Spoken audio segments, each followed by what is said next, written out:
Mr. Pryor. Oh, there's Chris. Welcome, everyone, to our City Council meeting for June 13th. Welcome to everyone home and here. I'm going to start out this evening. Before we begin tonight's proceedings, I'd like to ask all of you to join me in observing a moment of silence for the victims of Saturday night's shooting in Orlando, and continued prayers for the victims' families and friends as they face the overwhelming sorrow of losing loved ones in such a senseless tragedy. Nelson Mandela said, "No one is born hating another person because of the color of his skin or his background or his religion, or in this case, his sexuality. People must learn to hate, and if they can learn to hate, they can be taught to love. For love comes more naturally to the human heart than its opposite." Now, Nelson Mandela. We are acutely aware of the profound challenges we face, both as a country and right here in our own community. Our ability to learn from tragedy, to fight apathy, to support, respect, and protect all of our neighbors, especially those who are vulnerable, will help us on the path of optimism and hope. Please join me in a moment of silence.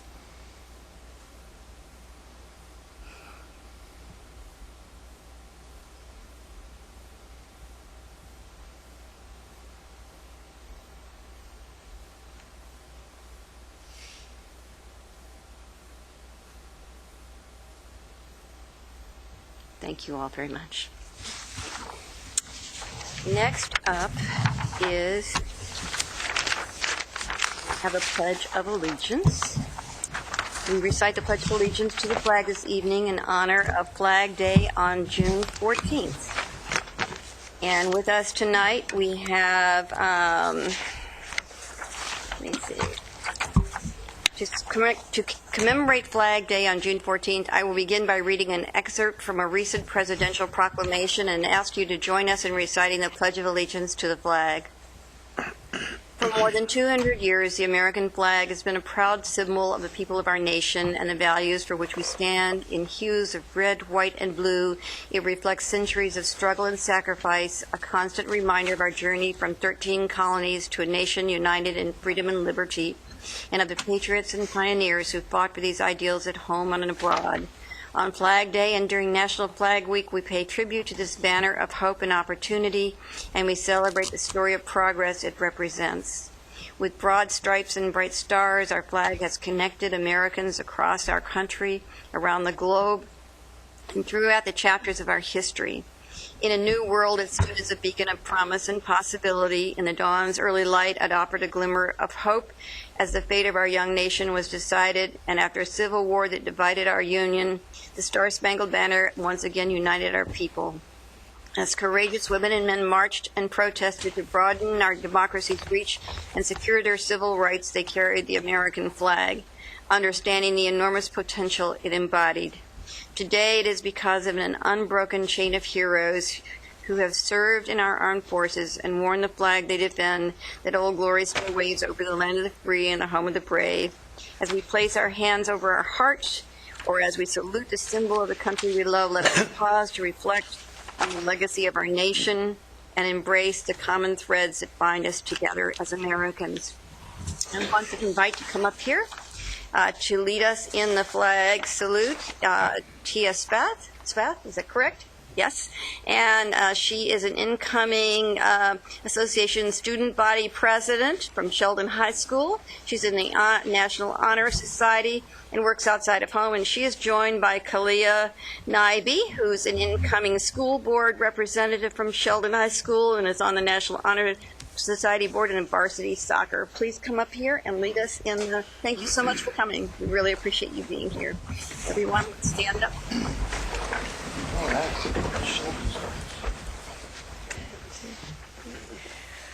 I pledge allegiance to the flag of the United States of America and to the republic for which it stands, one nation, under God, indivisible, with liberty and justice for all. Thank you very much.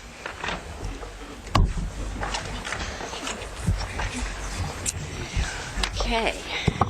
Next up, we have something very special in terms of ceremonial matters. Yes. So, as many of you know, Fire Chief Randy Groves retired recently after dedicating more than 36 years of his life to public service. While our efforts to honor him tonight can only touch the surface of his countless contributions and the level of our gratitude, we wanted to formally, all of us, publicly recognize and thank him on behalf of our entire community. Chief Groves, will you please come up to the speaker's podium? It's my honor to present Chief Groves with a signed testimonial, which reads as follows. Dear Randy, as we congratulate you on your retirement, it is the wish of the Eugene City Council to recognize your accomplishments during your fire service career with the City of Eugene and to express appreciation for your exemplary leadership and service to the department, city, and community. Your service in the Eugene Fire and EMS Department began over 36 years ago on April 7, 1980. During your tenure, the city has been fortunate to have you serve as firefighter, captain, district chief, deputy chief of operations, and finally, chief of department. Most recently, your leadership brought about the complex merger of the Eugene Fire and EMS and Springfield Fire and Life Safety departments, resulting in better service delivery and significant cost savings for both municipalities. Throughout your career, your contributions have been numerous and invaluable. Your leaving marks the end of an era for the City of Eugene. And I know we will all come to appreciate you even more when we try to fill the void that you leave. The organization will miss your remarkable knowledge, your excellent leadership, and I would just add your great heart as well. You have been a mentor to many and have led your department with diligence, integrity, and honor. You possess a rare combination of vision, fairness, and understanding, crucial qualities for an effective leader, all of which is to say thank you. Thank you for choosing Eugene. Thank you for sharing your talents. Thank you for being part of it. Most especially, thank you for 36 years of peerless service with deepest respect from all of us. Thank you.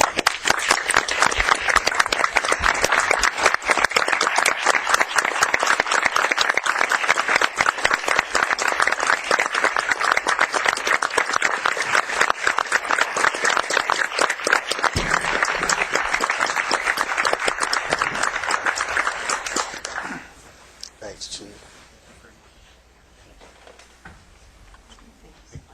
36 years, you started when you were 5.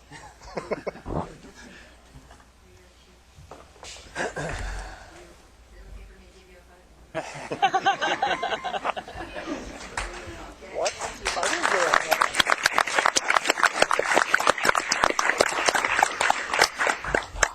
Now you have to hug everybody, Randy.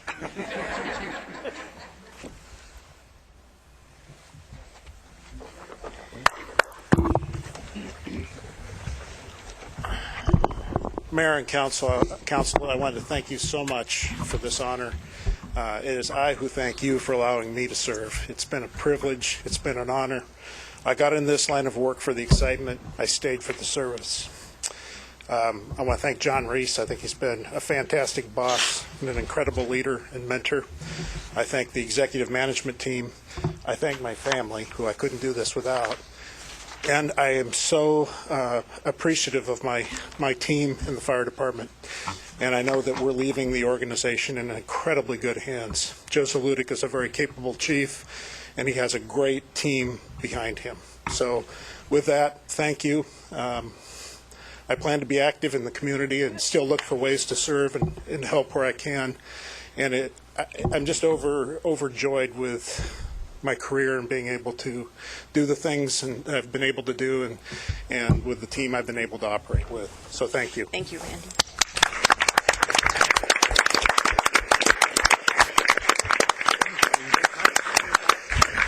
Okay, one more wonderful thing coming your way here now. Let's see, recognition of our youth climate advocates. I'm very pleased to invite Karina McWilliams and Sage Fox to come up to the front podium. A third student, Wesley Georgiev, is unable to join us tonight as he is in Chile on an exchange program. This past year, Karina, Sage, and Wesley, all students at South Eugene High School, have served as youth leaders advocating for community-based solutions to address the urgent issue of climate change. Their civic engagement efforts have included forming and currently leading the South Eugene High School Climate Club, Earth Guardians 350 South, faithfully attending and eloquently testifying and pushing hard on the City Council at meetings in support of accelerated implementation of the Climate Recovery Ordinance, participating in meetings with Mayor Piercy and members of the Sustainability Commission to discuss the CRO. In addition to their advocacy concerning the CRO, they also led Eugene's Climate Rally and March on November 28th as part of the Global March for Climate Solutions that preceded the Paris talks. Led a student march from their high school to the federal courthouse on March 9th in support of the 21 plaintiffs who were suing the federal government to uphold their right to a clean atmosphere. Spoke to younger students in middle and grade schools about climate issues and student involvement, outreach, and mentoring. Traveled to and spoke with their legislators at the Oregon Capitol during the legislative session, educating our elected officials about climate change and advocating that carbon emissions reductions must be put into law. Created educational materials in the form of producing a video that will inspire other youth to get involved. These three individuals are wonderful role models for their generation and for all of us. Their spirit and leadership give us all great hope for the future of this community and for this planet. Thank you for allowing us to honor you in this way. Let's all give them.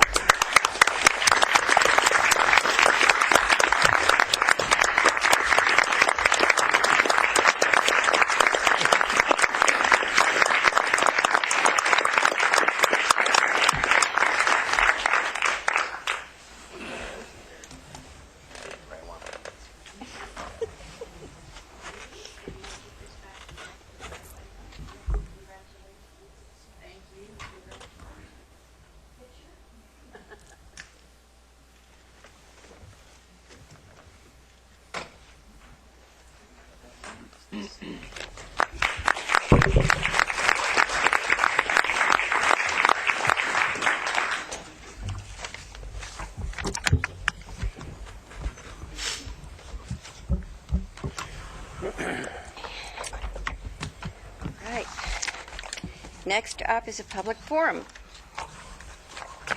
The public forum is an opportunity for individuals to speak to the City Council on any city-related issues, except for those items which have already been heard by a hearings official or are on tonight's agenda as a public hearing. Each person will have 3 minutes to speak. When you come to the podium, please give your name, city of residence, and for Eugene residents, your ward if known. The timer and lights indicate the time you have to speak. The red light indicates the end of 3 minutes. We have 15 people signed up. How many? 15. Real pretty White is first, followed by, looks like Jim New.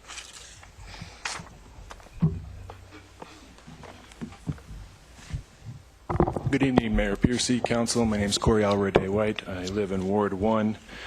I'm a staff attorney at Our Children's Trust, and I just come with a brief update from Our Children's Trust. On September 13th of this year, Judge Aiken in our federal case is going to be holding a hearing. So we expect a similar day and rally of support here at the local level on the 13th. Leading up to that, it gives Eugene a chance to continue to be a leader at the city level, and I know that next week there'll be another session on the 350 carbon budget and the science-based reduction targets that you'll vote on. I encourage you to engage in that process, to know that you have your constituents' support, and after those targets are adopted, I encourage us all to have a community-wide campaign and effort to collectively figure out how we're going to do this. I think that this climate movement is defined by togetherness, and unlike the recent events of hate and divisive tragedy, this gives us a chance to come together as a community and do something good. That's all. Thank you. Thank you. Jim New is next, followed by Nicholas Fox.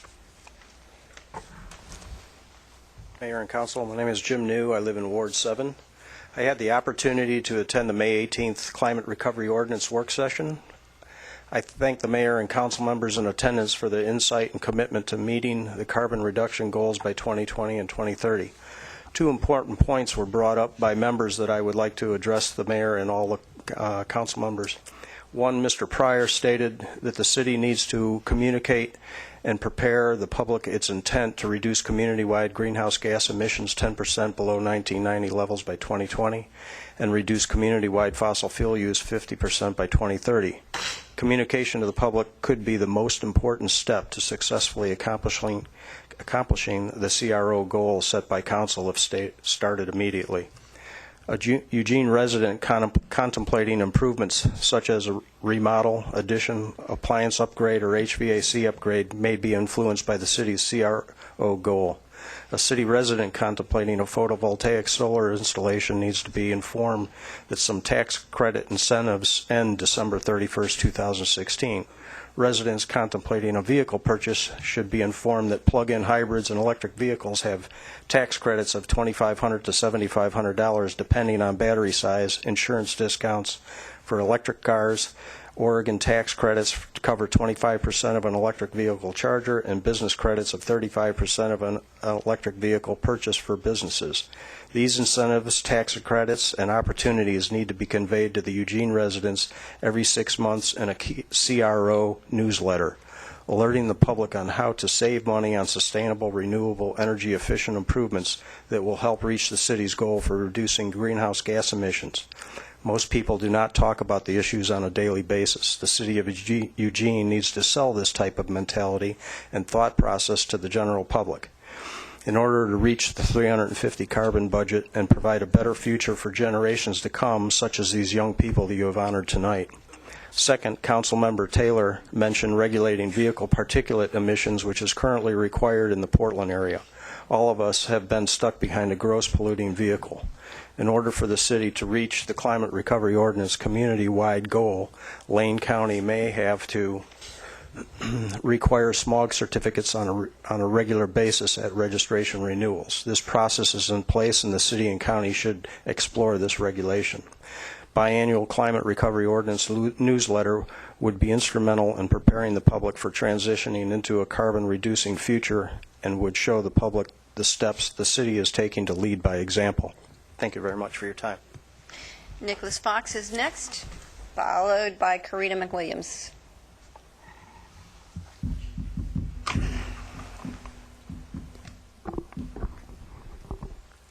My name is Nicholas Fox, and I am 10 years old. I am giving testimony on human-source climate change. As you all well know, the world's climate is getting less predictable. Yes, we are taking action, but we should have taken action long ago.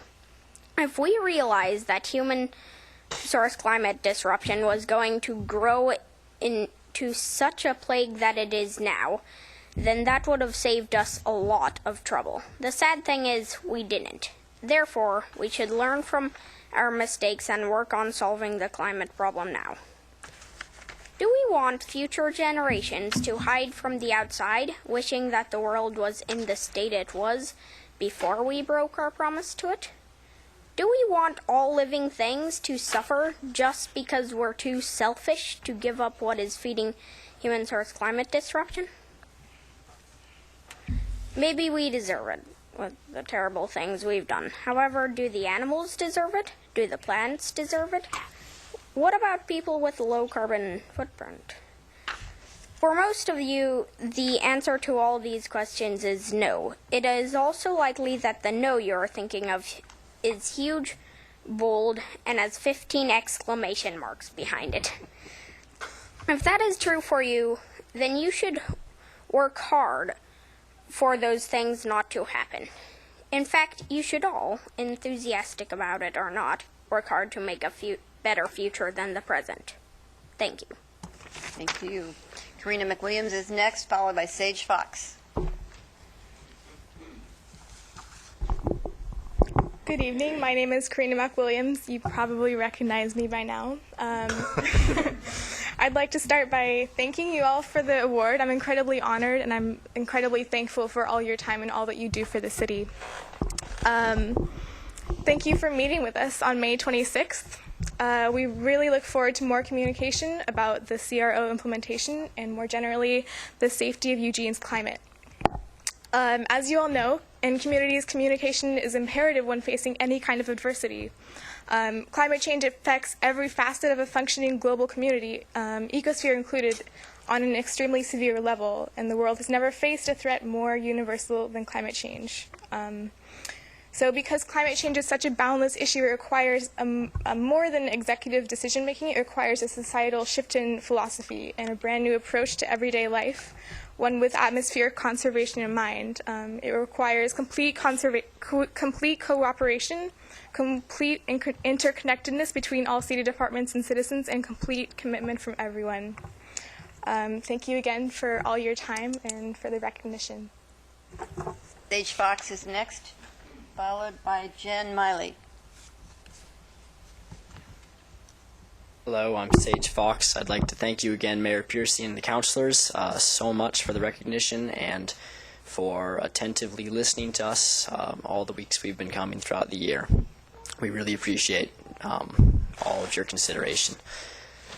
Second of all, I'd like to, just reiterate again how pressing climate change is and getting off fossil fuels is by telling you about the train that derailed in Hood River about, 1 or 2 weeks ago. I was in Hood River for a race, actually, and I saw the big cloud of smoke and tons of oil. I think it was 12 cars derailed and oil spilled into the Columbia River.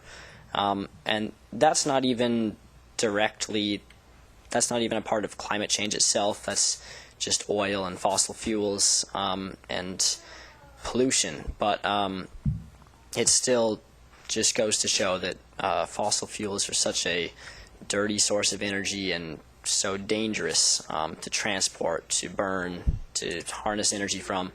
And I'd like to thank you so much for all you're doing in Eugene and the work on the CRO. It really does matter. And climate change really does affect us here close to home. Thank you so much. Thank you. And so Jen Miley is next, followed by Nancy Wallace. Hi. Get this here. My name is Jen Miley. This is my son Ethan. I'm a member of the Westside Neighbors for Responsible Cell Tower Placement. I own the house at 1865 Cleveland Street, directly behind the Bethel Christian Temple, where the stealth tower was recently proposed. When I was first approached about fighting back against this cell tower, I had mixed feelings, despite the fact that my property would be directly in the shadow of the existing church steeple, which isn't really an existing steeple. Excuse me. What you doing? Okay. Excuse me. After all, I have a cell phone. I love it, and I use it a lot. I don't know quite what we'd do without it. So it seemed only fair that we would take part in providing a place for that cellular signal. So I didn't really feel quite right about fighting it. However, we started digging. Turns out the proposal to locate this equipment in an existing steeple, which wasn't an existing steeple, and it wouldn't really be considered a steeple unless it's meant to honor the gods worshipped by Verizon Wireless, who would be constructing this tower. It turns out the location in an existing structure, which actually only existed on paper, and the stealth classification being housed in that steeple, appeared to bypass public review of both the existing tower coverage and appropriateness. You want to hold on to that? Appropriateness, excuse me. Put you up here.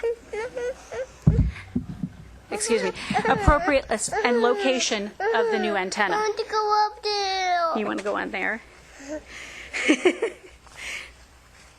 Excuse me.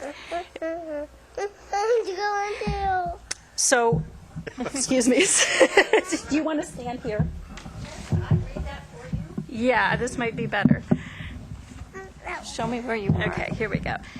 It turns out that cell tower construction and strategic cornering of tower coverage is a business in and of itself. The space is claimed, so it cannot be claimed by a competitor. It's a sub-industry which has no more to do with providing better coverage than ticket scalpers help to deliver great live music, or than Enron's energy trading business was helping to deliver power efficiently to California. And like both of these examples, the costs of this are all borne by the community in which they operate. In this case, in the form of a 43-foot concrete monolith, 15 foot off my neighborhood garden. Okay. Thank you. Nancy Wallace is next.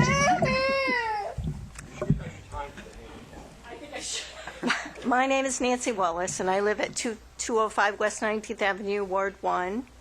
And I live kitty corner from the proposed Verizon cell phone tower to be located at Bethel Temple property on West 18th. Around May 23rd, my neighbors and I received an unassuming postcard, postmarked May 23rd, that mentioned Verizon had been granted a variance for ancillary facilities, and that we could visit the planning department's webpage for further information.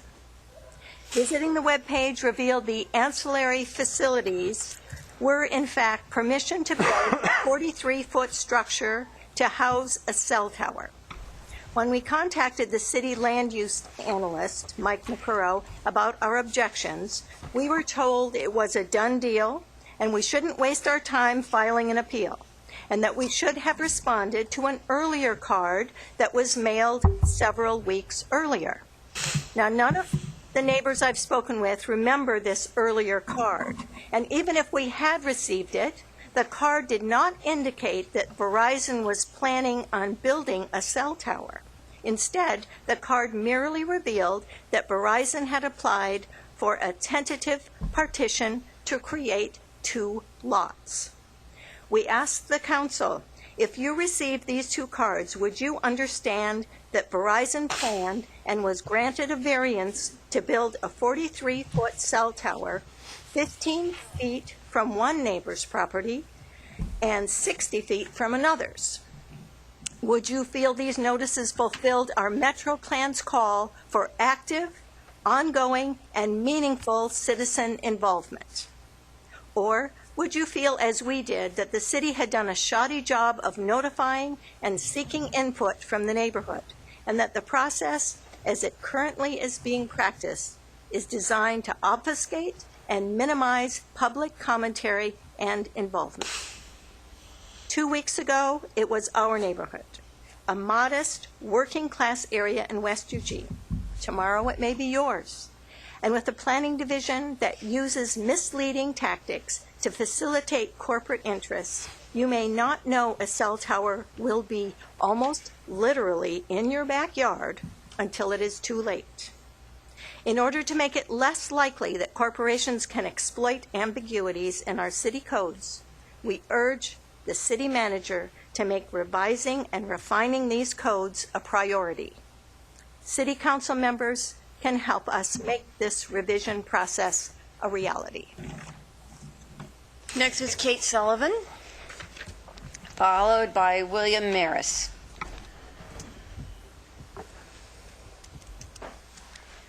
Hi, my name is Kate Sullivan. I live at 1875 Cleveland Street. It's about 100 feet from the location of the proposed cell tower. I want to speak to you about the necessity of revising the city's building and land use codes, but I also want to speak to you about the role of the planning department, who should function as servants of the public trust and the public good, and not just agents of corporate interess. As a segue into this discussion of the problems of the process as it has affected our neighborhood group, I'd like to tell you about an earlier dispute. In 2008, Scott Hutchins, a Washington, D.C. land use lawyer who helped represent a small meditation center, said he was taken aback when he started reviewing Eugene's codes. He said, "You have a very vague and ambiguous code out there which has the effect of leaving a lot of discretion to city staff," unquote. Hutchins further observed that the cost and processes associated with the code are slanted in favor of large developers and corporate interests and against the everyday citizen. Although our situation was quite different in that Verizon's application didn't actually adhere to the processes that are spelled out in the code, the past 2 weeks of exploring code language have convinced us that Hutchins is right. Our codes are too ambiguous and allow way too much leeway or discretion by the staff. In particular, language about variances in Section 10 of Ordinance 20078, which is dedicated to regulating cell tower construction and placement, may be used to subvert all of the rules and intent in Section 9 that precedes Section 10. Specifically, the variance language can undercut requirements for tower setback and height restrictions, for noise reduction, buffering and undergrounding requirements, as well as third-party evaluation of the cell tower company's plans, all of which should protect the quality of life in a given neighborhood. In our case, the city planner exploited language from Section 10 to grant a variance for a cell tower to be attached to an already existing structure and get around restrictions that would be in place for new construction. Never mind that the building that would house the cell tower, the fake steeple, has yet to be built. Throughout this process, the messaging from the city planner has been that if we want better placement of towers, we need to rewrite city codes, that his hands were tied and there was nothing he could do to stop Verizon's project. To this assertion, I would point out that the 2012 Spectrum Act, which is an addendum to the 1996 Telecommunications Act, indicates that cities do not have to grant co-location requests on non-existent buildings, which is essentially what the city planners decided to do in our case, to grant a variance on a non-existent steeple. The irony is that if we lived under county jurisdiction and not that of the city, we'd be protected by stricter codes and more explicit processes than those granted through city regulations. In fact, the county codes more closely embody the vision of our Metro Plan, which calls for, quote, the planning division to strive to promote a livable, sustainable, beautiful, and prosperous Eugene by facilitating a long-range vision for the community. As far as we can tell, there is nothing about Verizon's application and the city's granting of a variance that resembles long-range and coordinated planning. Rather, a corporation asked for an unreasonable exception, and the city planning office fell all over itself to find a way to grant this exception. Thank you. William Maris is next, followed by David Hunter. Good evening. My name is William Maris. I am also here to talk about the cell phone tower. My wife and I own a home directly behind the church in Ward 1. Our lot is one of 4 that directly abuts the east side of the church. Verizon recently attempted to surreptitiously obtain a cell phone tower variance without any proper notification to our neighborhood. I wish to speak about 2 additional problems with that whole application for variance. First, the variance was for both equipment undergrounding and a tower setback requirements, supposedly solved by what they call stealth design. Stealth design merely means the cell phone tower is going to be enclosed in a fake steeple. As a consequence, the planning department also reduced the required tower setback from adjacent eastern properties, mine included. It should have been equal to the tower height, i.e. 45 feet. They reduced it to 15 feet, without ever mentioning in the document why that was done. Second, the city code ordinance requires a 45 decibel cooling tower fan maximum. The equipment that Verizon has stipulated measures 51 decibels, and they propose to reach the noise reduction by erecting a plywood barrier around this fan at the top. Once again, with no proofs of its efficacy in doing this. Moreover, their measurement of ambient sound was done at the front of the church on 18th Street in an attempt to make us, this public, believe that it was noisy there already. In fact, the tower is going to be built at the back of the church, where all our backyards abut to this church. And whatever privacy and quiet we've been able to obtain from 18th Street through the use of fences, bamboo, and so forth is going to be destroyed. Traffic may go away at night and on the weekends, but this fan noise will never end. I am enraged that this corporation proposes to run a 59 decibel exhaust fan 43 feet in the air on a cell tower behind my house for 24 hours a day, 7 days a week for the rest of my life. I call upon the city councilors to move on cell phone tower code reform now and to stop giving cell phone providers a free pass in R1 neighborhoods. Thank you for your time. David Hunter is next, followed by Linda Kelly. Good evening. I'm also a member of the West Side Neighbors for Responsible Placement of Cell Phone Towers, and my name is David Hunter.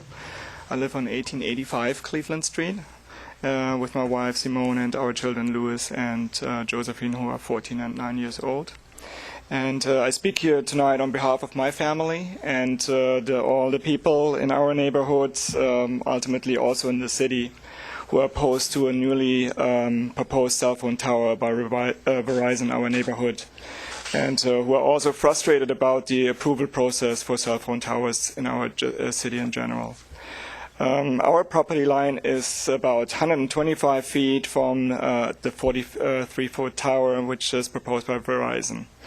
On May 23rd, 2016, we received an insufficient notice of land use application by the City of Eugene Planning Department in regards to a variance granted for above-ground telecommunication equipment.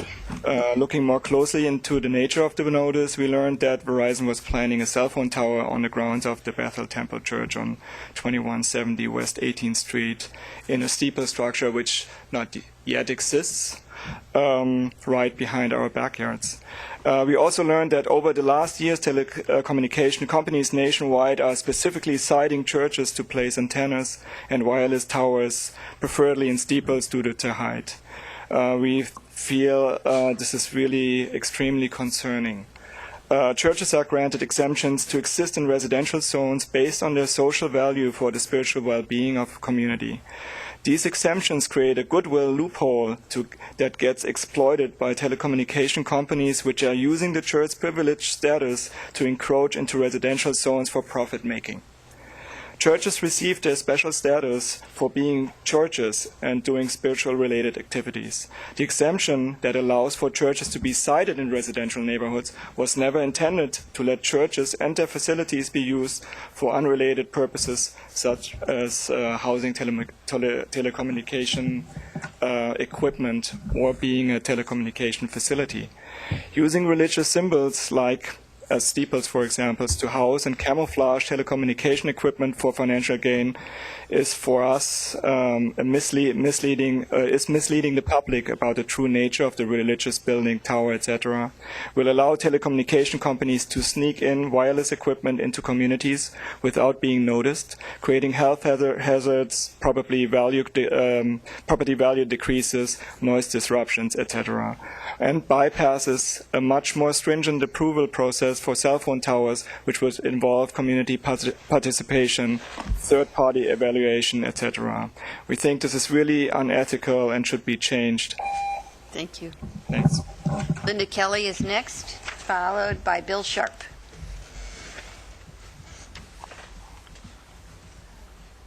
Good evening, and thank you in advance for taking my comment. I'm Linda Kelly, and I'm a homeowner of 1830 Arthur Street, which is about, my bedroom is about 50 feet from the proposed cell tower. And I'm in Ward 1 in Councillor Brown's ward.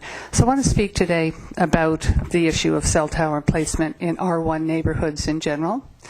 I've come to speak to you before about the climate recovery ordinance in the interest of all citizens of Eugene. And while I'm speaking today from my personal concern about living within about 50 feet of a proposed 5-story cell tower and a 24/7 fan, it's also a concern that all people in R1 neighborhoods will at some point face. That's a reality there. I want to talk for a moment about what I am told I can't talk about. What will not be considered in approval of cell cell tower sightings. The current federal FCC telecommunications law was written in 1966 and was focused only on heat emitted from towers that could be potentially dangerous. That was 20 years ago. An increasingly large body of research points to negative health effects of EMF exposure. A few weeks back, I don't know if you've all listened to the news, all the major news stations, including PBS, reported that the U.S. toxicology program is expected to issue a public announcement that cell phone radiation presents a potential cancer risk for humans, specifically some types of brain and heart cancer. So they're considering actually starting to put warnings out. So we have a choice to limit our exposure from cell phones, which we all love and use, by limiting usage time or wearing earphones, etc.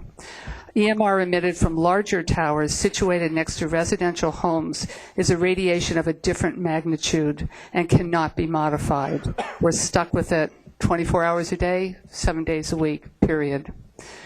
It's an ominous fact to consider. When I heard of the variance granted, I began to feel threatened in my own backyard.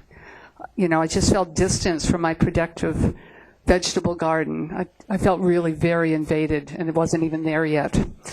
The ability of our Planning Commission to just grant a variance in contradiction to both City Code for RN neighborhoods and in contradiction to Eugene's stated Metro Plan, especially number 5, shows that we need public input into code revisions before they are written, not just as a public comment after the fact. The telecommunications code needs to come into line with how our city likes to see itself and how we believe we treat our citizens. Thank you. Bill Sharp is next, followed by Peter Graticelli.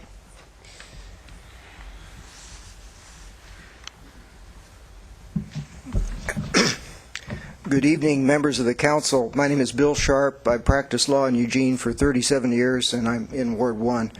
I've come to ask you to reduce the speed on West 18th from 30 to 25, and to reduce the speed within a block radius of Washington Park from 25 to 20. Washington Park is an intensely visited park, especially now that it includes a spray park. Drivers travel up and down Washington Street, even by the spray park, at high rates of speed. Last year, I saw a mother helping 2 children out of the car across from the spray park. She was doing her best, but she wasn't perfect. The first child out of the car started to venture across at the same time a car was traveling about 35 miles an hour down Washington Street. At the last second, the mother got the child to come back a little bit toward the car, and the speeding car that was coming down the street missed her child by a matter of a few feet. It never slowed down. I know what a challenge parents can have with small children around a park. I have grandkids aged 6 and 4 who do not always mind me. We walk to the park and I worry about their safety. So now it's a year later. Last week I had to scoop up a mother and baby scrub jay that had ventured into Washington Street and were killed right by the spray park. The canaries in the coal mine. A few days ago, my neighborhood crow's family last baby was fresh out of the nest. Crow babies are most vulnerable their first 24 hours. This baby almost made it across 18th Avenue, but not quite. I think it would have made it had the car been going 5 miles an hour less. I picked up the crushed body, brought it to the parking strip. This was the third such loss for my neighborhood's crow family in the last 4 years, and if that's any indication of what it's like in other neighborhoods, I think we need to pay attention to that. As you probably read or heard, crows are highly intelligent beings who have a sense of humor and who grieve. I witnessed another crow funeral last Wednesday night. I don't want to see funerals of the human or animal kind. West 18th and 19th are known speedways between Lincoln and Jefferson and beyond. 35 miles an hour on 19th is common, and 40 on West 18th. This carnage can be reduced by requiring more sane speeds, and some of the future tragedies can be avoided. Please reduce the speed on West 18th and within a block of Washington Park and other city parks. The difference between 25 and 30 is 24 seconds per mile. Many trips are 1 to 2 miles. It's a matter of values. Do we care enough to make traffic safer for our kids and animals, even if it costs us an extra minute? This is a simple, tangible change we can make. Thank you. Peter Graticelli is next, followed by Steve Shipman.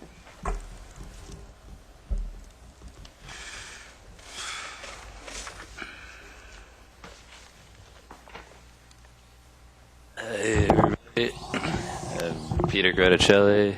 I'm not residing in any of these wards at the moment, but I guess Ward 9, Eugene. I'm one of these homeless people around here, which, it's very easy to get them to go away back in 1855. Just like, go to this reservation over here where you can't grow anything, or you can't create enough food to survive, so you have to integrate into the Babylon thing, haha. But this time the natives are coming from within the greater population of like everybody and speak English, and we're like, yeah, anyway. So there's a lot of issues, things going on, like terrorism, it's a big thing that happened today or yesterday, I believe, a big terror attack here, and we should probably do something about reducing that, right? So, like, people carrying guns, right? That encourages more people to carry guns, so we should really, like, stop carrying them. And hunting, yeah, it's not actually that cool unless you have to like, eat or something, And then carrying guns into the Middle East, that's especially harmful. And maybe we should come up with something better for young people to do than go into the Middle East carrying guns, Like, for instance, they could become homeless or should I say, like, not live in one of the prescribed dwellings, and that's an adventure. It's pretty intense. It's kind of like joining the military, right? Except it doesn't pay any money, but we don't need the money in the end because you're investing that way in a future in which money becomes obsolete. I need to address some other issues, these cell phone towers. Oh, yeah. What is this having a phone thing? Anyway, do we really need that? Anyway, and do we remember how much, how things were different before we all carried the phones around here in Eugene, for instance? How was our experience different without the thing? Like making us not be present in the moment, right? Yeah, maybe we don't need that stuff anyway. We're certainly not going to allow any towers to be built here. One of the things people could be doing instead of joining the military and killing people in the Middle East, which makes them want to kill us over here, might be like, preventing cell phone towers from being built, preventing forests from being knocked down, by like standing in the way if people choose to do that. Also by providing incentives for people to not build those things because maybe they could quit their jobs because their jobs are obsolete because we have a volunteer work paradigm now where you just like volunteer to do stuff. Where's my list of things? Dang. Okay, time is up. Thank you. Goodbye. Stephen Shipman is next, followed by Nick Mull. My name is Stephen Shipman, and I'm also one of those homeless people. But I came here in 2012 on a freight train, and I was suffering from alcohol dependency to the point where I had to be medically detoxed at Buckley. But when I got here, I had really nothing. Literally, I had no hope or anything. But when I got here, I found a lot of services that helped me find myself again. And now I own a business, and I at the farmers market, and I'm working diligently on becoming a part of the community, hence why I'm here speaking to you. I guess my big message is that, there's hope for a lot of us. That the viewing the homeless as a problem that needs to be solved is erroneous. It is more that there is a group of highly suffering people that need help and don't feel that they can get it, that anybody wants to give it to them, or that they even deserve it. And so essentially, the answer to the homeless problem, I think, is really support. Police officers being very mean to people, and I've seen physical abuse, on a very unnecessary level from the police officers downtown. Some of the more prominent, the ones that are all, I don't know their names, but you see them all around, and they're not nice. And they do target people for being homeless. And putting people in debt is not helping them. You know, they don't need a ticket for open container. You know, that's not helping anything. That's just perpetuating the problem. You know, so anyways, thanks for listening. Thank you. Last up is Nick Mall.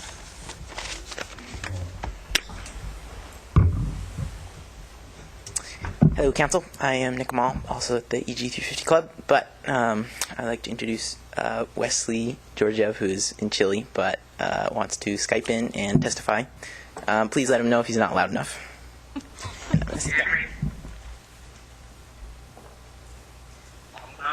I'm going to put you in front of the mic. Okay, go ahead. Loud enough? Yep. Yeah. All right. Hello, ladies and gentlemen of the City Council and Mayor Piercy. I'd like to start out my testimony offering my condolences to the victims and all those affected by the mass shooting in Orlando earlier this week. Moving on, my name is Wesley Georgiev, and I'm a sophomore at South Eugene High School, and I live in Ward 3. Currently, I'm living in Osorno, Chile, and am in my fourth and final month of my stay. In Chile, mass deforestation and climate unawareness has caused massive problems on a day-to-day basis, the people walking around with masks and told to stay indoors. Often for many weeks at a time, the emergencias ambientales, or environmental emergencies, go on, canceling all sports and physical education activities. Coming from a beautiful place like Eugene, I realize that on some days when I look outside, that it isn't fog I'm looking at, it's layer over layer of dense smog that destroys one's lungs. Simultaneously, a new problem is brewing, the marea roja, or red tide. Due to the intoxication and pollution of rivers, and ultimately the ocean, microalgae are sickened, and when the larger marine animals consume this algae, they die. If death happens to not be their fate, they pose a fatal threat to humans. This has left my entire zone and south of here out of seafood, which is a massive part of the economy, rendering many without food, not to mention the beaches full of washed up, dead marine life.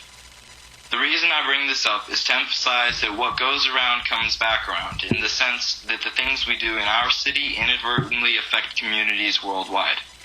In addition to this, I have felt pride in telling the people here what my community has done, and I have been leading cleanup trips to beaches in the Los Lagos region, hopefully inspiring them to continue these efforts. Thank you very much for the honor, and I can't wait to come back to my awesome city and implement the climate recovery ordinance.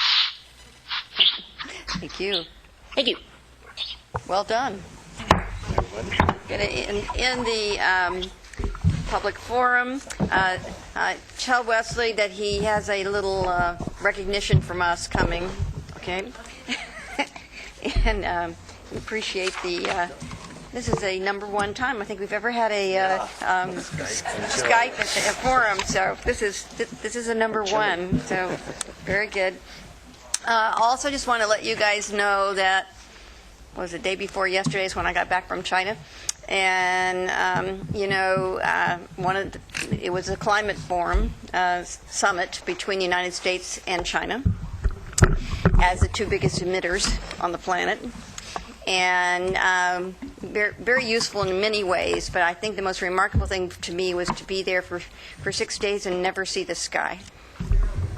Never see the sky. It's just an amazing thing to me, just an amazing thing. I will say they have reduced their pollution there by 30%, but they're still in this condition that they're in. And as you know, they have a different form of government. So they've been trying to sequester carbon, and so they have been, it's truly, it just blows your mind, millions of trees. They have planted millions of trees. Everywhere, everywhere, everywhere to try to sequester carbon. They have complete streets. Everybody's got the word.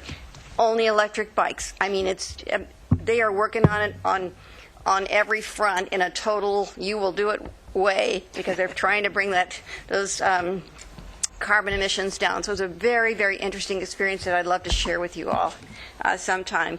Thank you all who came about the cell tower issue. That was very informative and interesting to all of us, I am sure, and we appreciate you taking the time to educate us about what's going on and how it's affecting you, and I know this council will be thinking a lot about what you said tonight. Thank you, everyone. And what we'll do, Mayor, also took a lot of notes, and we'll provide some information back. I don't know the current situation But there, you'll look so into it, yeah. We will, and we'll provide some information back to the council. And I'm sure you have some contacts here that maybe you could facilitate here. Yeah.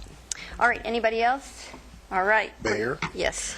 A couple of questions, and you might want to add this to your list, City Manager.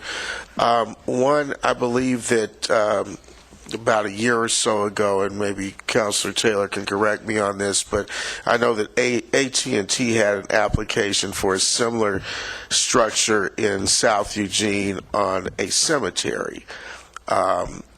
In addition to this, do you know if or possibly you could tell us what kind of compensation does these companies provide for these kinds of locations of cell towers? Because I'm assuming that they would have to pay to locate them on church property or cemetery properties, because that's what seems to be targeted. And the second thing is that I noted back when we had some discussion about this, not a lot of discussion about this, that there were quite a few federal limitations vis-a-vis the Federal Communications Act with regard to what we can and cannot do as a municipality with regulating location of cell towers and other kinds of this kind of equipment. And it would be helpful if we knew exactly what our parameters were in terms of being able to engage municipal ordinances that protect our community from the invasive effects of locating these kinds of devices in structures. Yeah, I know they do receive compensation. I don't know what that is, but we can provide that information. As I recall from the council's work session, it's been many, many months ago, on cell tower, there was some directions. We are in the process of making, aren't we? Don't remember. Okay. But we'll provide you some information, because there is some follow-up that's coming around cell towers based on that previous work session. So I'll provide that information Sounds as well. like we need to. Yeah. And is the other thing is I'm wondering if there's full disclosure with regard to that to the affected property, because I note that that particular property is the second oldest African American church in this community. So I'm not sure if, and I haven't talked to anybody over there about it, but I'm not sure if everyone is fully aware of the effects of locating that tower at that location. I don't know. I'll just have to find out more information. We'll provide back to the council. Thank you. Councilor Taylor? Thank you. I wanted to comment on two things.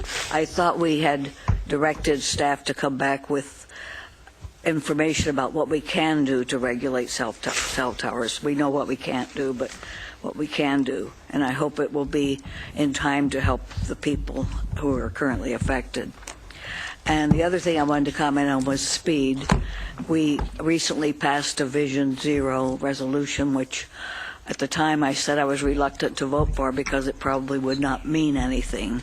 And what if we meant something by that, we should be taking steps to reduce speed limits, which is a big factor in safety. I hope we will come up with something to do to follow the resolution instead of just having a resolution. Thank you. Okay. All right. Ready to move on here. Going to go do action item number 6, which is Mayor, action item 4. You're missing. Yeah, way ahead of myself. The consent calendar. Okay. Yep. We have to do the consent calendar first. So. I move to approve the items on the consent calendar. Second. Moved and seconded. Okay, I see no discussion. All those in favor, please indicate. 1, 2, 3, 4, 5, 6, 7, 8, and none in opposition. It passes. Next up is action item number 5, a special ordinance granting exemption to the application of section 6.200 of the Eugene Code. City Manager, you have anything if you want to, excuse me,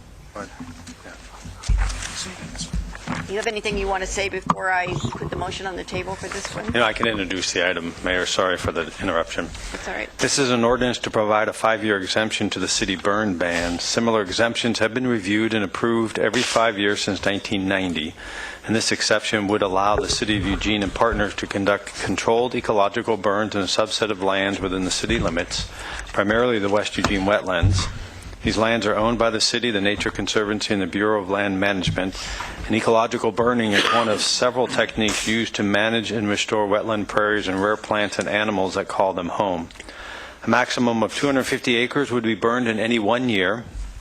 Burning will only take place if site conditions suggest it is needed and environmental conditions on the day of burning are appropriate. Special consideration is given to wind speed and direction, which are monitored before and during the burn. In addition to this exception, participants must get an LRAPA permit, which has additional restrictions related to protecting air quality. Public hearing on the proposed ordinance was held on May 23rd, at which no one testified, and we have staff here that can answer any of your questions.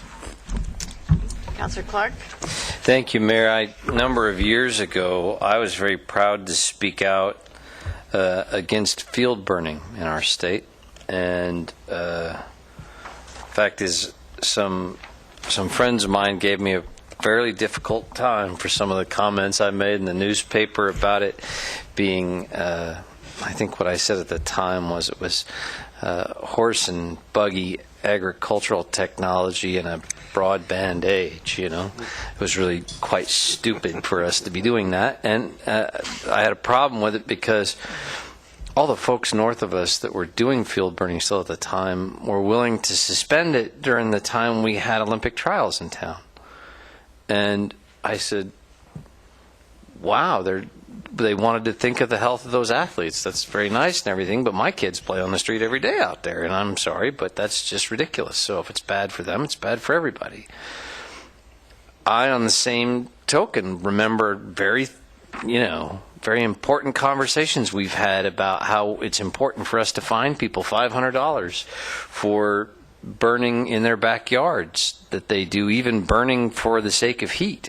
So I'm not interested in voting in favor of doing this for ecological reasons when we can't allow even people to do so for the sake of heating themselves in the wintertime.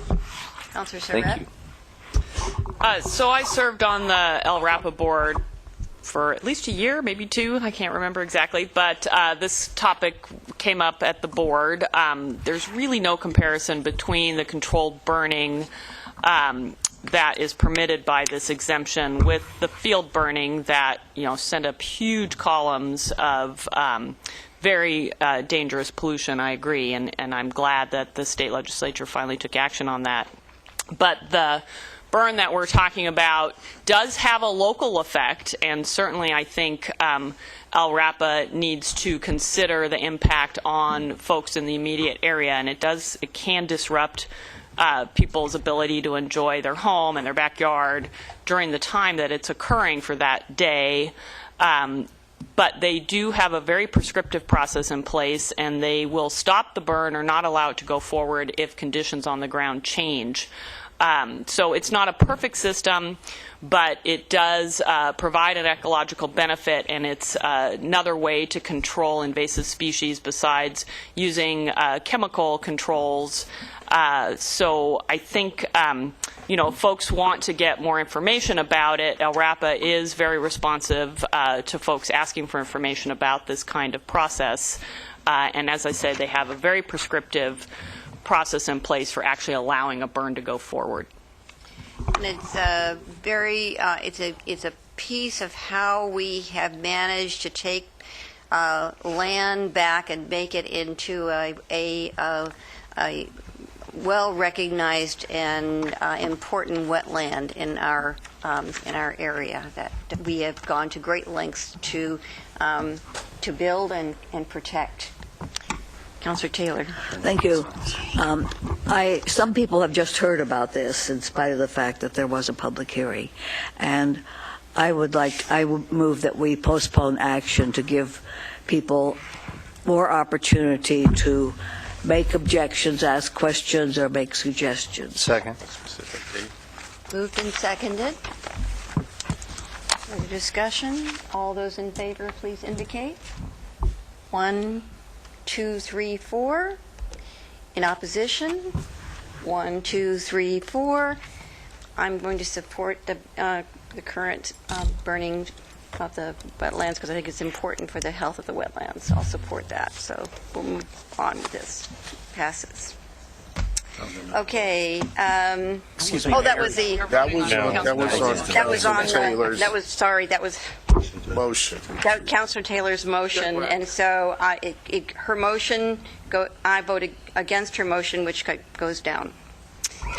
Okay, so then we're back to. You haven't made the motion yet, Mayor. Motion on the I can table. put the motion on the table. Do that.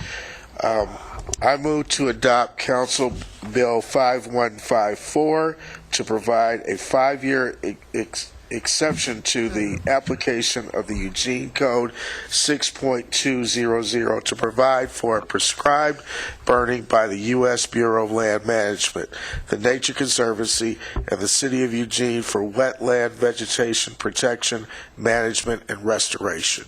Second. Moved and seconded. All those in, Councilor Taylor? I will vote against it because I don't know whether I would if we waited a month or not, but because people haven't had an opportunity to express their opinions and to ask questions to learn more about it. Thank you. Okay. Doing this since 1986. I know. Okay. All those in favor, please indicate. 1, 2, 3, 4, 5, 6 in opposition. 2, it passes. Okay, now we're ready for item 6, which is appointments to boards, committees, and commissions. Budget Committee comes up first. Council President. I move to appoint Garrett Dunleavy to position 3 on the Budget Committee for a 3-year term beginning July 1st, 2016 and ending June 30th, 2019. Second. Moved and seconded. Discussion? Seeing none. All those in favor, please indicate. 1, 2, 3, 4, 5, 6, 7, 8 passes. Okay. Next up.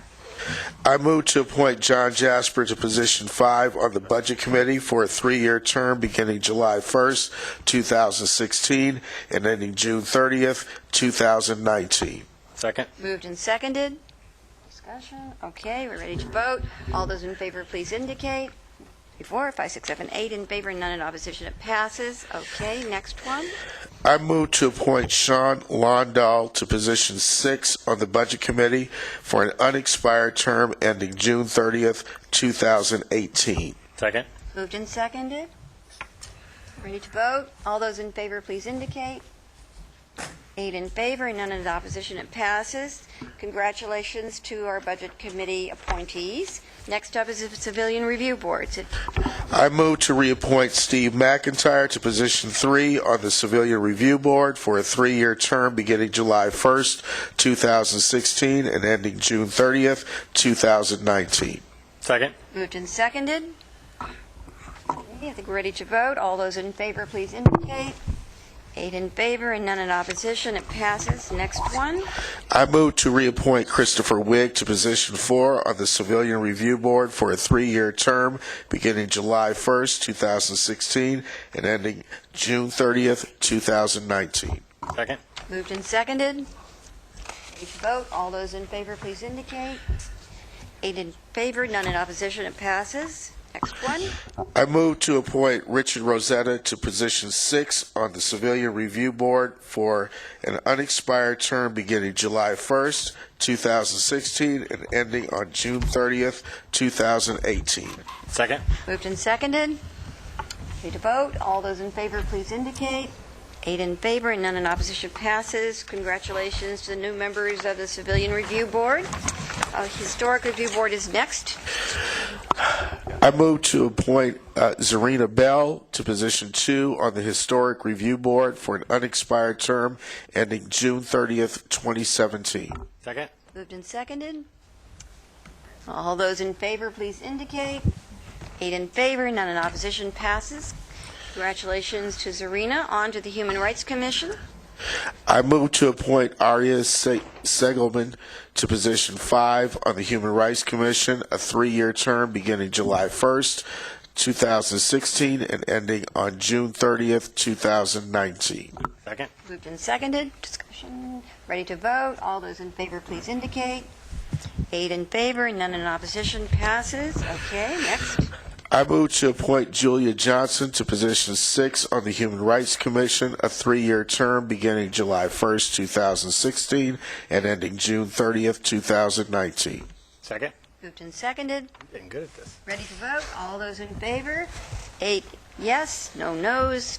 Okay, next. I move to appoint Amy Walsh to position 7 on the Human Rights Commission for the unexpired term ending June 30th, 2018. Second. Moved and seconded. All those in favor, please indicate. 8 in favor, none in opposition, it passes. Congratulations to the members of the Human Rights Commission. Planning Commission. I move to reappoint Mark Baker to position 1 on the Planning Commission for a 4-year term beginning July 1st, 2016 and ending on June 30th, 2020. Second. Moved and seconded. Ready to vote. All those in favor, please indicate. 8 in favor, none in opposition. Congratulations on that. Now we're on to the Police Commission. I move to reappoint William Whalen to position 1 for a 4-year term beginning July 1st, 2016 and ending June 30th, 2020. Second. Moved and seconded. Ready to vote. All those in favor, please indicate. 8 in favor, none in opposition, passes. All right, next. I move to appoint Edward Goering to position 2 for a 4-year term beginning July 1st, 2016 and ending June 30th, 2020. Second. Moved and seconded. Ready to vote. All those in favor, please indicate. 8 in favor, none in opposition, passes.